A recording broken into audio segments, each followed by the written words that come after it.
예수의 생명을 가진 자들이라는 제목으로 함께 말씀을 나누려고 합니다. 사도행전의 그 첫 시작들을 보면 오순절의 성령의 역사를 통하여 하나님의 그 기름 부심을 통해서 예루살렘 교회가 시작되어졌습니다. 그래서 사도들이 나아가 예수 그리스도의 복음을 선포할 때 수많은 자들이 주님 앞에 돌아왔습니다. 그리고 그 예수 그리스도께 돌아온 많은 사람들이 가정에 돌아가 그 가정들을 오픈하면서 그 가정에서 떡을 떼고 함께 교제하면서 또 많은 사람들을 초청하고 그들에게 예수 그리스도의 복음을 전했습니다. 그리고 거기에서 예수 그리스도를 영접한 사람들을 성도들이 다시 예루살렘 성전 솔로몬 행각에 데리고 나올 때 사도들이 그들에게 또 복음을 전하는 그러한 일들이 계속해서 반복되어졌습니다. 이러한 반복을 통해서 예루살렘 교회가 끊임없이 그리고 짧은 시간에 엄청나게 성장했던 것을 우리가 보게 됩니다. 그런데 예루살렘 교회의 성장은 여기에서 아름다운 스토리로 그냥 쭉 가다가 끝나는 것이 아니라 엄청난 교회 성장과 함께 어느 날 갑자기 교회에 고난과 핍박이 오게 되는 것을 우리가 보게 됩니다. 다른 것이 아니라 복음을 그렇게 증거하던 사도들이 공회에 잡혀가게 됩니다. 그리고 거기에서 매를 맞고 옥에 갇히고 또 협박을 당하는 그런 많은 일들을 겪게 되어졌습니다. 그러나 그럼에도 불구하고 여전히 사도들뿐만 아니라 예루살렘 교회 모든 성도들이 마음을 합해서 계속해서 찬양하고 예배하고 그리고 복음을 전하는 일을 멈추지 않았던 것을 보게 됩니다. 근데 이 고난과 핍박이 또 여기서 멈춰지지 않고 사도들에게서만 끝난 것이 아니라 이것이 이제 교회 성도들에게까지 핍박이 오게 됩니다. 어느 날 예루살렘 교회가 세웠던 7 집사 중에 스데반 집사가 순교하는 사건이 일어납니다. 이 스데반 집사의 순교의 사건을 통해서 교회에 엄청난 핍박이 시작됩니다. 그 핍박을 통해서 예루살렘 교회의 사도들을 제외한 모든 자들이 이제 예루살렘 교회를 떠나 유대와 사마리아로 흩어지게 되는 것을 우리가 이제 보게 되어졌습니다.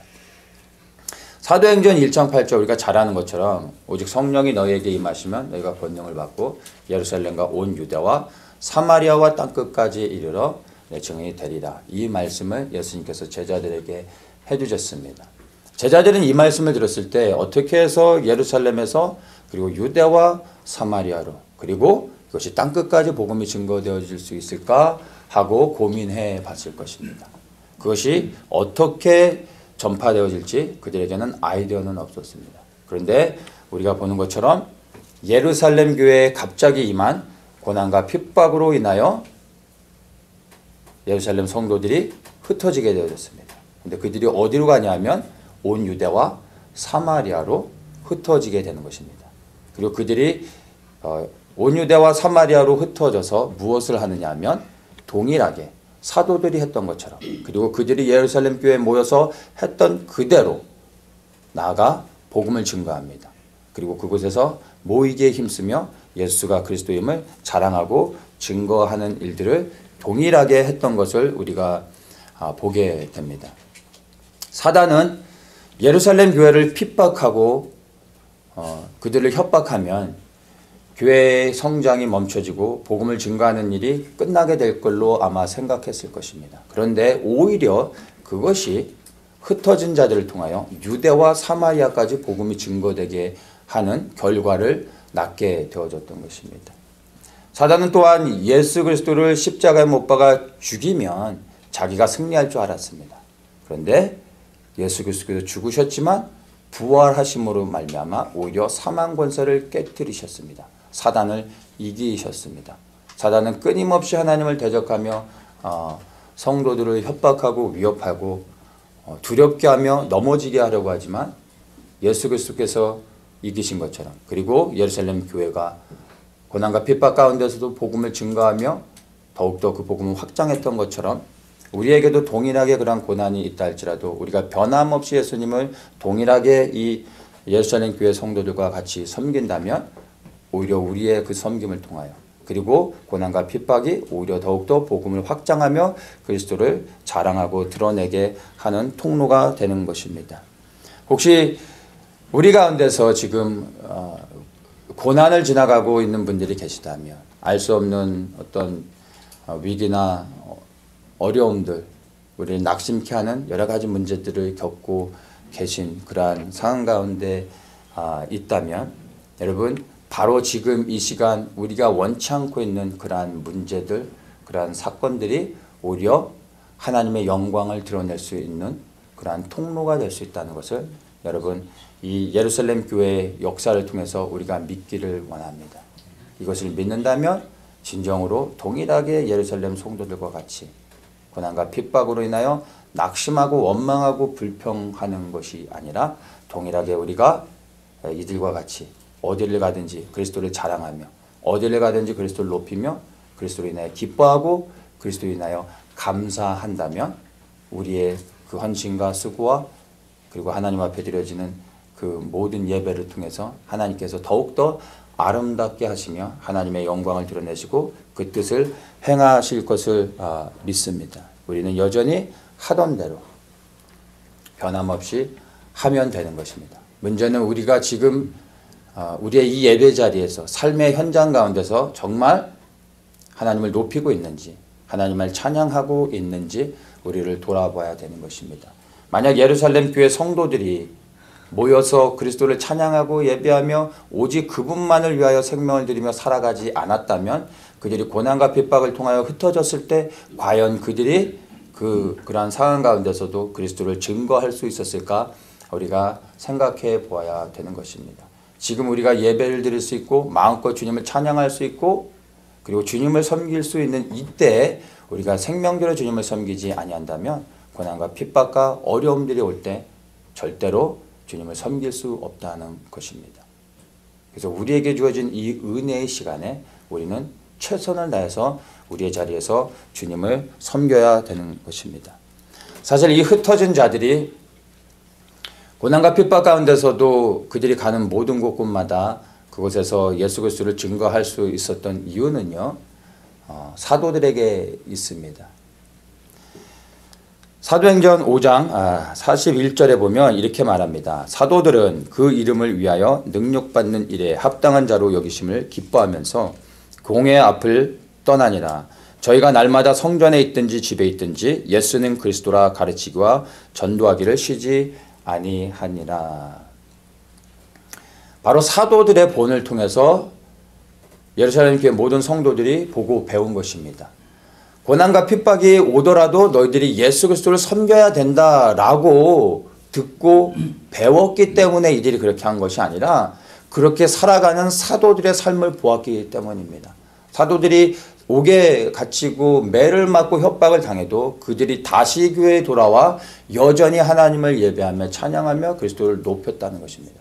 그것을 보고 동일하게 이들이 고난과 핍박이 왔을 때 본 그대로 그들의 삶을 통해서 예수님을 예배하고 찬양하고 섬겼던 것입니다. 사실 이것이 초대교회에 나타난 가장 강력한 능력이라고 말할 수 있습니다. 그들에게 은사도 나타났지만 사실 그거보다 더 큰 초대교회의 가장 강력한 능력은 바로 어떠한 고난과 형편 가운데서도 굴하지 않고 늘 복음을 증거하며 그리스도를 위하여 그들의 삶을 드리며 살았다는 것입니다. 서로의 삶을 통해서 도전되어지고 격려하면서 그렇게 주님을 섬겼던 것입니다. 바로 이러한 사도행전의 그리고 초대교회의 은혜와 능력이 우리 더처치에게도 부어지기 원합니다. 저를 비롯하여 우리 모든 성도님들 서로를 우리가 볼 때 서로의 삶을 통해서 나타나는 열매를 통해서 우리가 도전되어지며 그 삶을 본받으며 그리고 어디에 가든지 우리가 동일하게 그러한 그리스도를 높이는 그러한 삶을 살아가기를 원합니다. 핍박 가운데서 복음이 이제 예루살렘의 경계를 넘어 유대와 사마리아까지 이제 복음이 증거되어진 것을 보았습니다. 이제는 사마리아로부터 해서 이제 땅끝까지 증거되어지는 것을 우리가 보아야 됩니다. 오늘 읽은 짧은 이 본문이 바로 사마리아의 경계를 넘어 이제 온 열방, 땅끝까지 복음이 증거되어지는 그러한 역사적인 교회의 사건들을 우리가 보게 됩니다. 바로 사실 이 본문이 교회사에서도 굉장히 중요한 부분이 됩니다. 왜냐하면 사마리아라 하면 여전히 이스라엘의 영토입니다. 근데 이스라엘의 영토를 넘어 이제 세계 선교가 시작되어지는 것입니다. 그 시작이 바로 우리가 읽은 이 본문에 있고 여기서 나오는 안디옥이라는 곳이 바로 세계 선교의 시작을 여는 그러한 도시가 되어진 것입니다. 당시 유대 문화에서는 그들이 볼 때 땅끝은 지구 정반대편에 있는 곳이라기보다는 그때 그 고대 사회에서 이스라엘 사람들이 유대인들이 볼 때 땅끝은 그리스 헬라 지역이 로마가 통치하고 있는 헬라 지역이 땅끝이었습니다. 근데 그 헬라 지역을 대표하는 큰 도시 중에 하나가 바로 안디옥이었던 것입니다. 그래서 안디옥으로 복음이 이제 증거되어지는 것을 우리가 보는데 땅끝 선교 그리고 열방 선교, 세계 선교의 시작을 이제 우리가 보게 되는 것입니다. 19절에 보면은 처음에는 고난과 핍박을 통해서 예루살렘 교회에서 흩어진 자들이 유대와 그리고 사마리아로 복음을 전하다가 이제 안디옥까지 가는데 처음에는 이들이 유대인에게만 복음을 증거했다라고 말하고 있습니다. 그러다가 이제 20절에 와서 그 중에 몇 사람이 안디옥에 가서 헬라인에게도 예수를 전파했다라고 말하고 있습니다. 여기서 헬라인이라 말하면 그리스어를 사용하는 사람들을 말하는데 그것은 곧 이방인으로 우리가 이해를 하면 됩니다. 그러니까 예루살렘에서 유대, 사마리아, 그 다음에 이제 이스라엘의 경계를 넘어 안디옥까지 복음이 증거되어져서 이제는 유대인이 아닌 이방인에게 복음이 증거되어지는 것입니다. 우리같이 미국에 나와 사는 이민자들에게는 이것을 잘 이해할 수가 있습니다. 한국에 있는 사람들이 미국 캘리포니아에 오면 어디를 갈까요? LA 다운타운을, 코리아타운을 가겠죠. 왜냐하면 거기에 한국 사람들이 있으니까. 언어가 통하니까. 한국에 있는 분들이 코리아타운에 오면 한국 사람들을 만나죠. 그리고 한국 사람들에게만 복음을 전할 수밖에 없는 겁니다. 왜냐하면 언어가 이렇게 통하니까. 그런데 이제 코리아타운에서 복음을 받은 코리안 아메리칸들이 이제 흩어지기 시작하는 것입니다. 코리아타운에 나와 이제 샌디에고 코리아타운도 가고 이 플루톤에 코리아타운이 있나요? 플루톤에 있는 이 코리안타운에도 와서 코리안들에게 복음을 전합니다. 그리고 이 플루톤에 있는 코리아타운에서 복음을 증거하다 우리 더처치도 그 복음을 듣게 되는 것입니다. 그런데 더처치에 있는 소수의 몇 사람이 한국 사람이 아닌 이제 미국 사람에게 복음을 전하게 되는 겁니다. 왜냐하면 우리 공동체 한국말도 하지만 사실은 영어가 더 편하신 분들도 있잖아요. 그래서 문화의 경계를 넘고 언어의 경계를 넘을 수 있기 때문에 그 코리안 아메리칸들은 자연스럽게 어느 날 미국 사람들에게도 복음을 증거할 수 있게 되는 것입니다. 우리가 충분히 이해할 수 있는 부분입니다. 이와 같이 처음에 복음이 증거되어질 때는 유대인들에게 예루살렘 교회를 섬겼던 유대인들은 복음을 이방인들에게 전한다는 것은 생각할 수 없었습니다. 문화적으로, 언어적으로. 그런데 그 복음이 유대와 그리고 사마리아, 그 다음에 안디옥까지 흘러갈 때 이제 안디옥에서 복음을 받은 사람들은 자연스럽게 이방인들에게도 복음을 전하게 됐던 것입니다. 그 소수의 몇 사람, 누군지도 알 수 없는 그 소수의 몇 사람이 이방인에게 복음을 전했는데 그 이방인에게 전해진 복음이요 흘러 오늘 우리에게까지 복음이 흘러 들어왔던 것입니다. 그래서 우리가 구원을 얻을 수 있게 되어진 것입니다. 이방인들에게 복음을 전한 사람은요 사도들이 아니라 이 소수의 몇몇 흩어진 자들을 통하여서 이방인 선교가 시작되어졌고 이방인들이 복음을 받게 되어졌다는 것입니다. 세계 선교가 아무도 예상치 못한 방법으로 누구도 기대하지 않았던 사람들을 통해서 그렇게 시작되어진 것입니다. 이것이 하나님께서 행하시는 하나님만의 지혜이고 하나님의 모략인 것입니다. 이방인 교회인 이 안디옥 교회가 세워지기까지 누구의 역할이 가장 컸을까요? 사도들일까요? 아니면 집사들일까요? 아니면 흩어진 사람들일까요? 사실은 다 중요합니다. 중요치 않은 사람이 없습니다. 이런 질문이 어리석은 거죠. 만약 사도들이 없었다면 예루살렘 교회가 세워지지 않았을 것입니다. 예루살렘 교회가 없었다면 흩어져 복음을 전하는 사람들도 없었을 것입니다. 흩어져 복음을 전하는 사람들이 없었다면 오늘 이 시간 우리가 복음을 받지도 못했을 것입니다. 어느 누구 더 중요하거나 덜 중요한 것이 아니라 모든 사람들의 역할이 중요했습니다. 단순히 그 역할들이 다를 뿐이지 모든 사람들의 역할이 너무나 중요했던 것을 보게 되는 것입니다. 더 처치에서는 누가 가장 중요할까요? 이것 또한 어리석은 질문이 되는 것입니다. 더 중요하거나 덜 중요한 사람은 더 처치 안에 없습니다.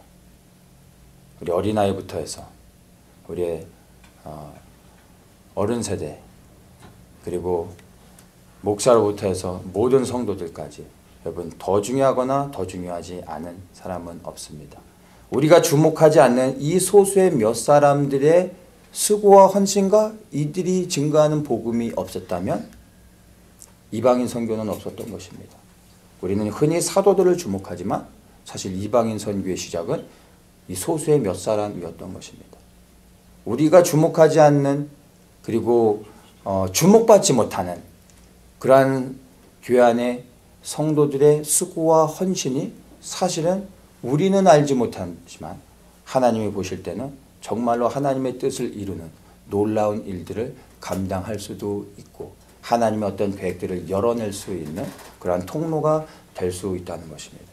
중요한 건 우리가 그것을 분별하고 판단하는 것이 아니라 그것은 하나님께 맡기고 내게 주어진 역할이 무엇인지 나는 무엇을 해야 되는지를 발견하면서 내게 주신 그 역할을 기쁨으로 감당하면 되는 것입니다.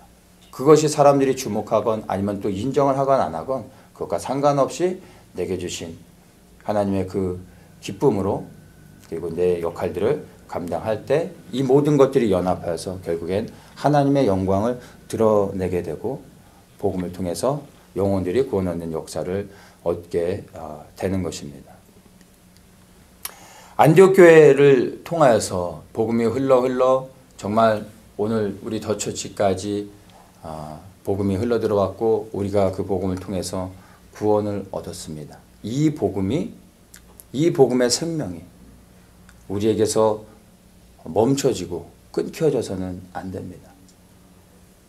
계속해서 이 복음의 은혜와 생명이 우리를 통하여 여전히 하나님의 원하시는 대로 흘러갈 수 있도록 우리는 문을 열어야 됩니다. 통로를 열어줘야 됩니다. 우리를 통하여 이제 하나님께서 누구를 구원케 하시는지 어떠한 교회를 세워가길 원하시는지 그것들을 분별해 보면 하나님을 신뢰하며 우리를 통해서 여전히 예수 그리스도의 생명의 복음이 흘러갈 수 있도록 우리 자신을 드리고 헌신하고 이 흩어진 소수의 몇 사람과 같이 우리의 역할들을 감당해야 되는 것입니다. 그럴 때 하나님께서 더처치를 통해서 하나님의 놀라운 복음의 역사들을 영혼이 구원받는 그러한 일들을 우리 가운데 허락하실 것을 믿습니다. 오늘날 안타깝지만 많은 교회들이 성장은 하려고 하고 그 성장에는 초점을 맞추는데 출산하는 것에는 초점을 맞추지 않고 있습니다. 생명이 있으면 반드시 열매를 맺게 되죠. 생명이 있으면 열매를 맺습니다. 그 열매를 맺는다는 것은 생명이 생명을 다시 잉태케하고 그리고 그것을 해산한다라는 의미를 갖는 것입니다. 교회 안에 생명이 있으면 교회 안에서 생명의 역사, 출산하는 역사가 반드시 있게 됩니다.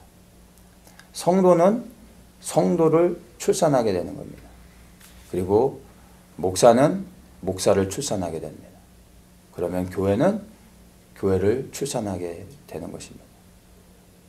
근데 많은 교회들이 성장만 하려고 하지 출산하려고 하지 않습니다. 각자의 역할이 있는데 성도의 역할은 교회를 성장시키는 것입니다. 성도가 성도를 낳는 것입니다.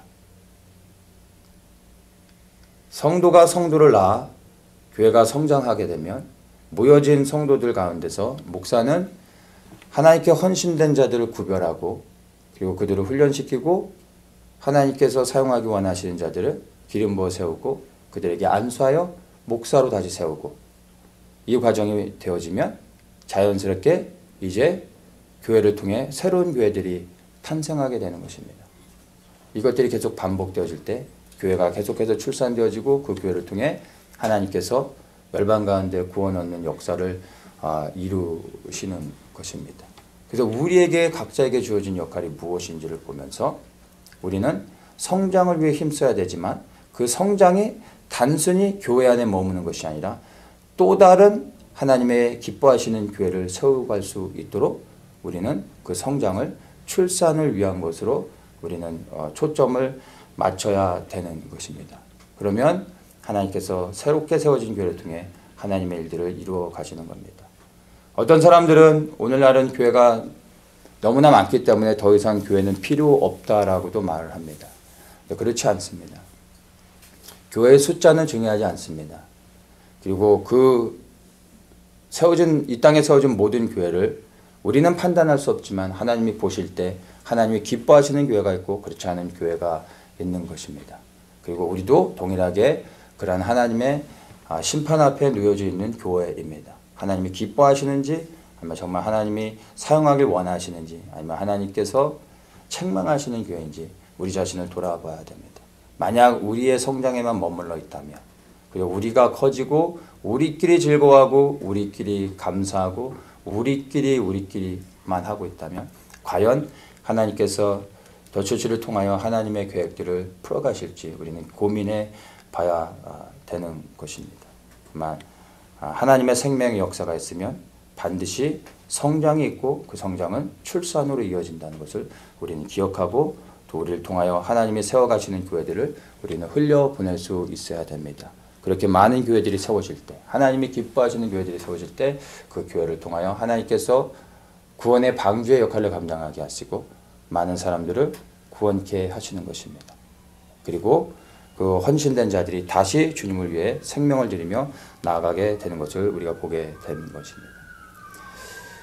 저는 20절 말씀을 계속해서 반복하면서 좀 묵상하게 되어졌습니다. 그 중에 몇 사람이 헬라인에게도 예수를 전파하니 이 말씀을 계속 묵상하게 되었습니다.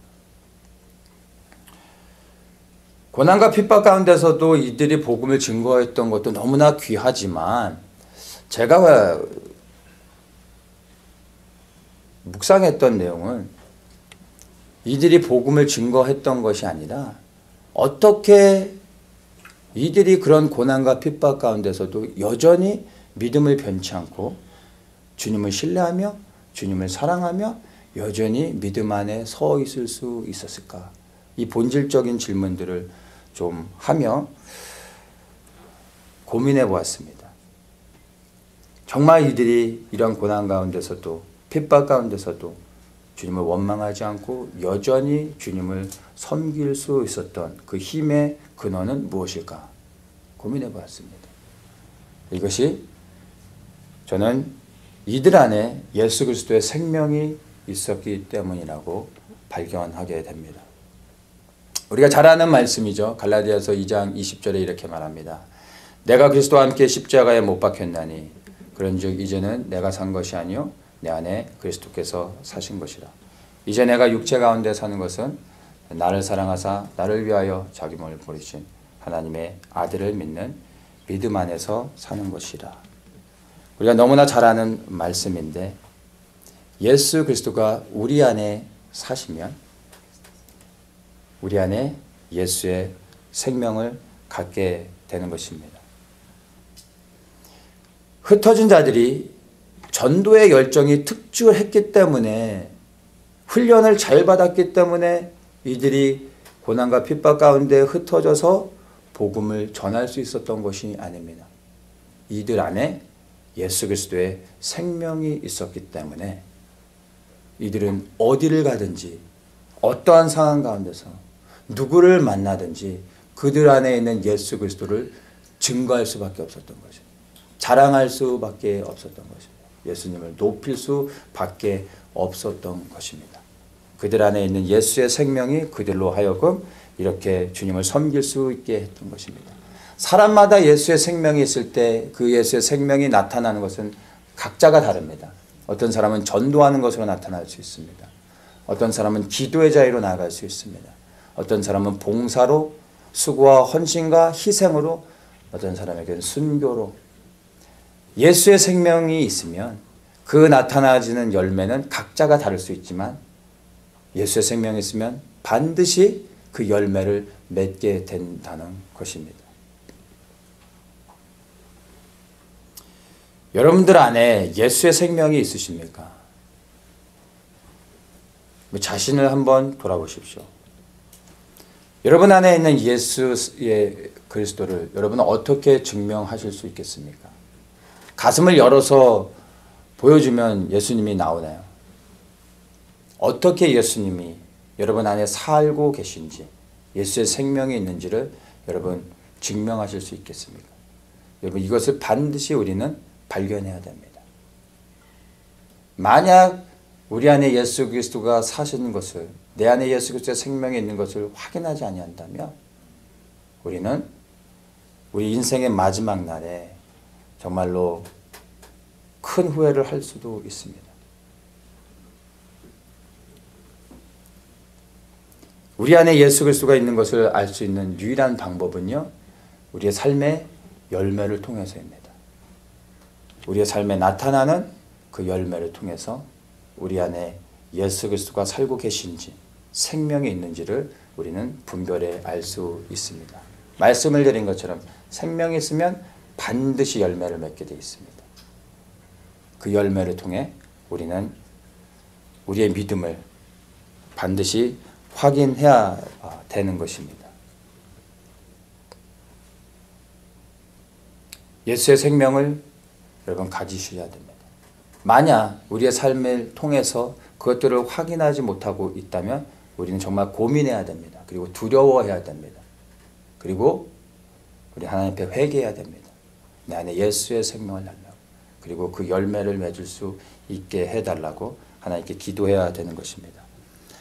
사도 바울이 또 이렇게 말합니다. 내가 만일 내 입으로 예수를 주로 시인하며 또 하나님께서 그를 죽은 자 가운데서 다시 살리신 것을 내 마음에 믿으면 구원을 얻으리라. 이렇게 말씀하고 있습니다.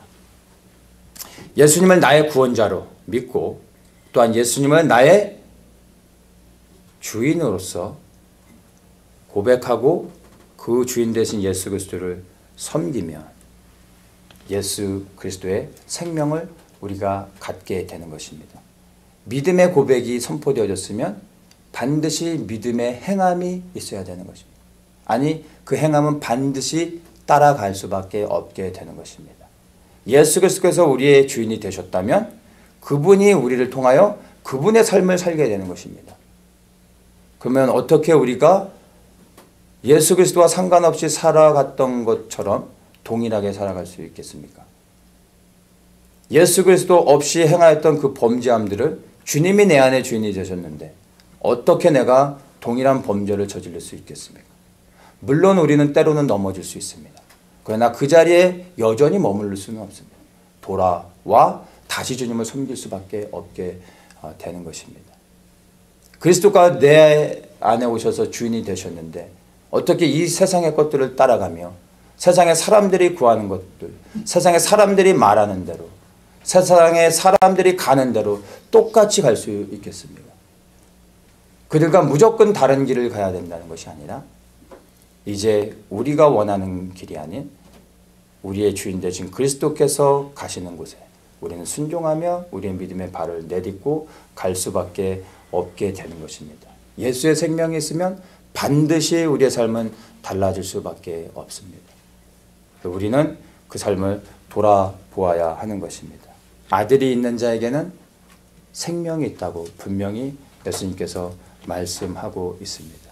그 생명을 받는 첫 단계가 바로 예수를 나의 그리스도로 주인으로 고백하고 그분이 내 안에 오셔서 그분의 일을 행하실 수 있도록 내 자신을 드리는 것입니다.